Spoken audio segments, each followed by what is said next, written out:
All right, I'm going to show you how to connect your Android phone to a car Bluetooth, and I'll do this on two phones, Google Pixel and Samsung Galaxy. This video will specifically show how to do this on an older car that does not have Android Auto. I have a separate video showing Android Auto, so if that's what you're trying to do, I'll link that video in the description below. First, we'll want to make sure the car's ignition is turned on. Engine doesn't need to run, we'll just want the MMI screen powered on. Every car obviously will have slightly different menus, but overall the process is more or less the same. Some cars can only remember between 5 to 8 devices, so if you're stuck and nothing works, check the list of connected devices and clear it if necessary. Sometimes that alone helps establish new connections. Now that my car is ready, I'm going to use my phone to connect to the car's Bluetooth, and we'll do this on the Pixel phone first.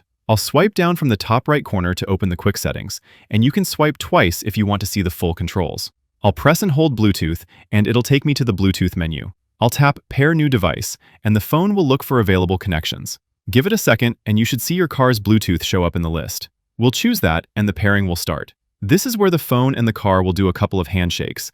The phone gives me a pairing code that's meant to verify we're connecting to the correct device, or in this case, the correct car. Basically, you'll want to follow the prompts on both the car screen and the phone screen, and confirm the connection on both. The Bluetooth connections on older cars can sometimes be finicky, and in my case, the phone already sees the connection as active, but the car takes a little longer to figure things out. Eventually, the car catches up and my phone is now connected. One thing that always confuses people is how, on older cars, the phone Bluetooth uses two separate lanes, one for phone calls and another one for music and audio. Sometimes you'll see the phone connect for calls but not for music, which is exactly what's happening here now. I have all my phone functions here available on the car's screen, but if I navigate to the media screen, which is where all music playback should be, it tells me that there's no device connected to the system. To fix this, I'll click the Source button on my car's menu, and then I'll need to tell the car which Bluetooth audio player to use. The good news is that because the phone is already connected, I don't need to connect it again. I'll just choose it from the list and connect the audio player for this phone. If you have music files stored locally on your phone, you can often browse your music directly from the car's display. I don't think I have any songs saved on my phone, so the easier thing to do is to pull up an app like Spotify, play some music, and that music will now automatically play on my car's speakers. That's basically it. Let's do it again on my Galaxy phone. Ignition on, and I'll swipe down from top right to view my quick settings, and then long press Bluetooth to view available connections. Wait for the car to show up, and tap it to connect. Sometimes you'll notice that the phone is trying to connect, but nothing happens on the car screen. In that case, we can initiate the handshake from the car's side as well. I'll go to Telephone on my car screen and choose Connect Mobile Device.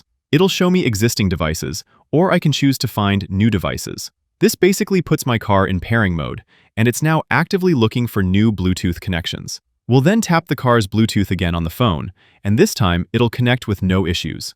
Then the handshake part goes through the prompts, and you'll confirm if you'd like to allow your car to access your contacts and messages. After that, we're all done.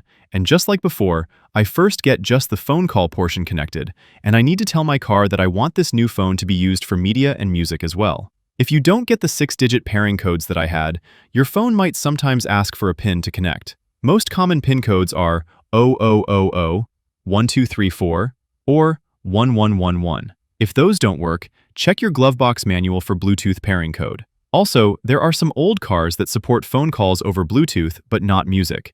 If that's the case, you can usually buy a Bluetooth receiver that connects to your car and adds Bluetooth music playback support. That's it. Click the like button if this helped, and subscribe for more simple guides like this.